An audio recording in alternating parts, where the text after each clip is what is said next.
Welcome to the 2024 General Election Meet the Candidate Forum. My name is Lindsay Allen, and I am joined by Naomi Boutz. We will be your moderators for the 2024 Meet the Candidate series. This year's forum is sponsored by the Hagedon Media Group, Quicksilver Studios, and the Joint Public Policy Committee of the Coeur d'Alene Regional, Hayden, Post Falls, and Rathdrum Chambers of Commerce, in partnership with the Coeur d'Alene and Post Falls Press. This forum is intended to allow you, the voter, to hear from the candidates representing various Idaho State legislative and Kootenai County positions, who will share their vision and policies to help inform your vote. Candidates will be given 1 minute to introduce themselves, then asked 3 questions with 2 minutes to respond to each question. Candidates will be allowed 1 minute for their closing statements. These forums provide a unique opportunity to connect with the candidate who seek to serve our community. By meeting our candidates one-on-one in a more casual environment, we aim to better inform Kootenai County voters about each candidate's point of view.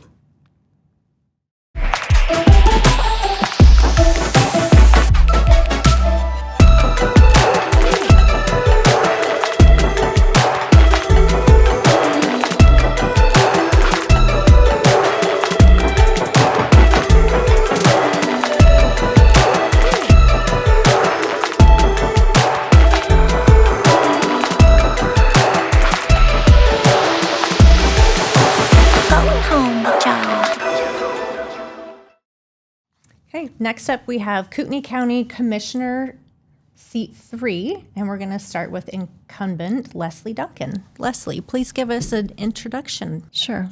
Thank you for having me here. I've been commissioner since 2019, and I've really enjoyed working for the public. I intend to do the same thing should I be reelected and continue on. I'm definitely high on private property rights. I also want to make sure that people are heard. So as chairman, I have welcomed public comment and people to come and engage their commissioners. I am the current chair for Hayden Area Regional Sewer Board and for the Basin Commission as well. So I'm just excited to be here and happy to answer your questions. Thank you. So first question, as the incumbent, what have been your most significant achievements in improving the quality of life in Kootenai County? We have 2 minutes. Thank you. I think one of the big things is bringing civility back to local government. There is just a lot of angst in the public right now, and I pride myself on listening to the public, making sure that everyone is heard. And civility is a huge, huge important part of what I do. I want to listen to everybody. I'm here to serve everyone, and that's kind of what I like to do. The other things would be preparing for Kootenai County's, the government's infrastructure. So we're building 3 new courtrooms. I want to make sure that our Justice Center is top notch, and to get everybody through that, whether it's a civil matter or a criminal matter, get them adjudicated as soon as possible. Okay, thank you. Next question. What sets you apart from your opponent, and why should voters trust you to continue representing them as county commissioner? Right, good question. So obviously what sets me apart is I've been involved in my community. I've been doing the job for almost 6 years now. I do understand county government. I was in government, both state and local, when I was in law enforcement. And so I understand how it operates. I was also a small business owner for about 14 years, so I understand that piece of it as well. You want to be able to get the best bang for the buck, so be very financially conservative, which is how my background in small business helps. And then, of course, understanding that law governs almost all of what county government does. So it's very important to have that government background to understand what you can and can't do. A lot of promises are made, especially on the commissioner level, and frankly, a lot of it can't be done because it's against state law. So I think that's very important to have that background. Okay, thank you. What will you do to ensure continued transparency and community engagement in county decisions? So a couple things that we have done is put backup documentation on the website.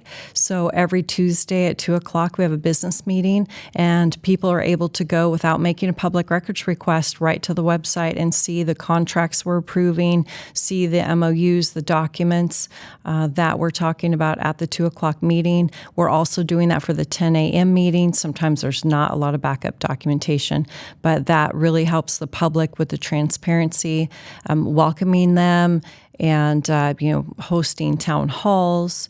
Those are kinds of things that I'm involved in doing to engage the public and really hear from people. Thank you. Now you get to make your closing statement. You have 1 minute. All right. Again, I've just really enjoyed my time serving citizens. I've got to know many, many people in the community. I really think it's important that you have somebody who's going to stand in the gap, who's going to stand up for not just personal property rights, but all rights for our citizens, and someone who's been proven to not only do that, but run efficient and transparent and financially responsible government. So I would ask for your vote on November 5th.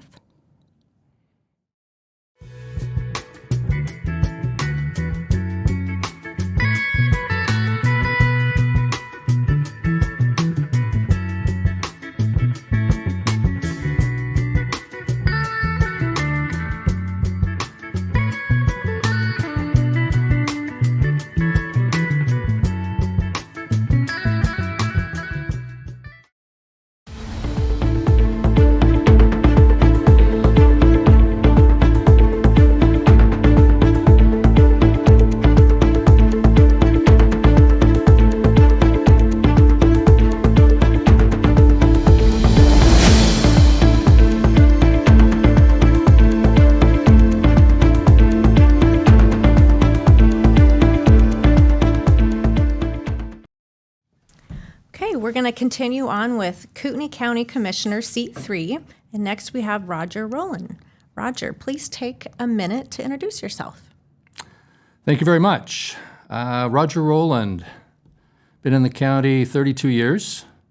I have a master's degree in public policy and administration. I'm a combat veteran. I spent 4 years in federal law enforcement.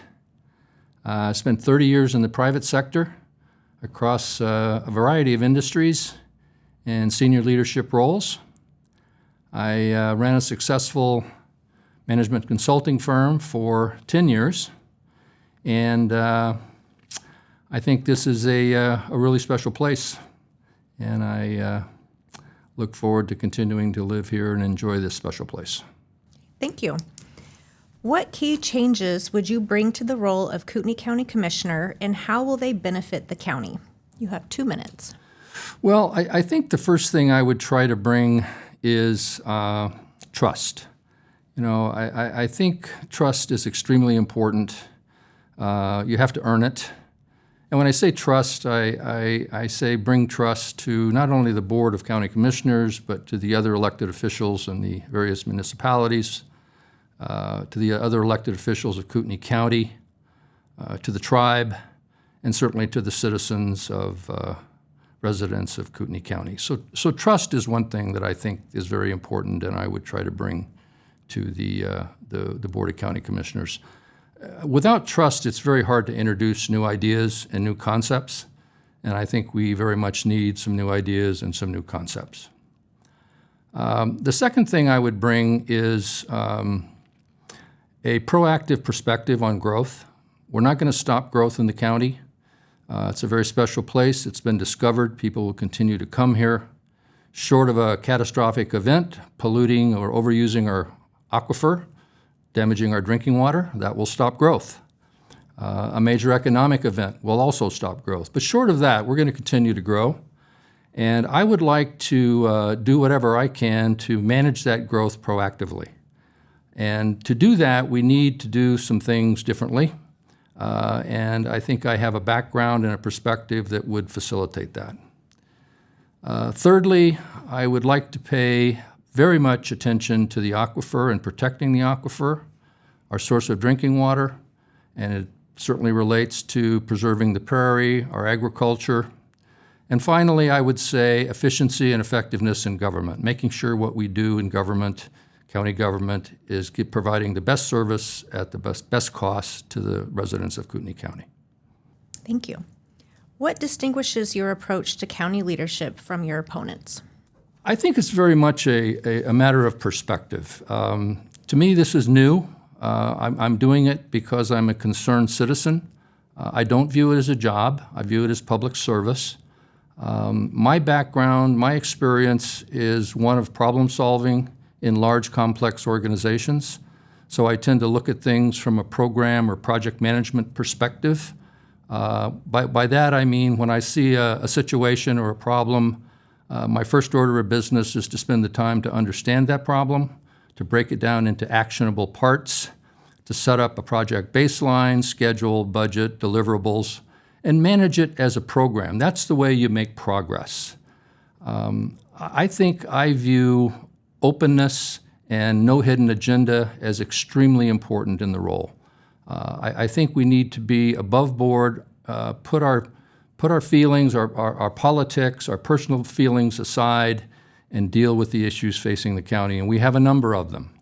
We have growth, we have traffic, we have aquifer, we have the prairie, we have overcrowding in schools, our hospitals are under stress. We have a lot of things going on in the county that all require a problem-solving, proactive approach. I think when you've been in a role for a while, you tend to find yourself sustaining operations, doing what you've been doing in the past. And I think we need some new looks, some new energy to bring to the table here. And I think I have a good background and a perspective to do that. So that's why I'm encouraged to put myself out there and to see if there's other folks in the county that feel like we're due for a little course correction. Okay, thank you. Last question. What steps will you take to ensure transparency and community engagement in county decisions? Well, first of all, you have to bring the right constituents together. Let's take growth as an example. When I think of growth and I think of managing infrastructure, I think of the people who play a key role in that. And maybe it's a little different than some people would think about, but I think of Lakes Highway District. I think of North Idaho College. I think of the school board and system. I think of the utilities, electricity, Avista. I think of our drinking water, the people that are impacted by the growth on the prairie. So the first thing I would want to do is bring that set of constituents together to discuss, to collaborate, to find new ideas. I would really want to engage with those individuals that are out there today trying to find solutions to our housing challenges. Individuals, organizations are working some innovative solutions today. We need to engage them and support them. And again, I will say, no hidden agenda. Our environment here has become highly politicized. There's a lot of partisan politics in play. There's a lot of anger. There's a lot of fear. And I think we need to put that aside. We need to separate partisan politics, issues of national importance, from managing the county. We have a full plate managing the county, so let's focus on that. And I think if I can bring that kind of view and behavior to the Board of County Commissioners, it will be a step in the right direction. So, I want to have an open dialogue with the right constituents, the citizens, the residents of Kootenai County. Let's talk about the issues. Let's find solutions. Let's not be victims to the symptoms that affect us all. If we don't believe we can't do anything different other than maintain what we have, we're going to get what we're going to get, and we may not like it at the end of the day. Let's manage our growth proactively. Let's keep this place special. Thank you. Now you have 1 minute to give your closing statement. So, why am I doing this? People deserve a choice in candidates. Our system doesn't work well if there's only one candidate. We need a choice. People have to take that choice, but I want to offer a choice of another candidate for District 3 County Commissioner. My background, my military, my law enforcement, my education, my professional experience, I think prepares me well from a experiential point of view and a perspective point of view to address the issues of the county. My goal is, like a lot of the residents, I want to keep this place special. When I found it 32 years ago, I thought I'd found a very special place. I think it still is a very special place. And in 4 years from now, I want it to be even better than it is today. I don't want to be a victim of not taking the right actions to make our county, keep our county special. Thank you very much. On behalf of the Joint Public Policy Committees representing the Coeur d'Alene Regional, Hayden, and Post Falls and Rathdrum Chambers of Commerce, in partnership with the Hagenon Media Group and Coeur d'Alene Post Falls Press, Lindsay and I thank all candidates for participating. I would also like to thank the production team members at the Quicksilver Studios, the Hagenon Media Group, and the Coeur d'Alene Press. And of course, thank you to those who have taken the time to learn more about each of the candidates featured in this year's Meet the Candidate series. This series has made it possible to hear from 23 Kootenai County local race candidates. We sincerely thank candidates who took the time to discuss what is important to voters in Kootenai County. We hope this town hall forum has helped inform those still uncertain about whom they will cast a final ballot for in the coming weeks. Please remember to vote. It's one of the most significant rights and responsibilities as Americans. The fundamental message this year is cast informed votes. Thank you.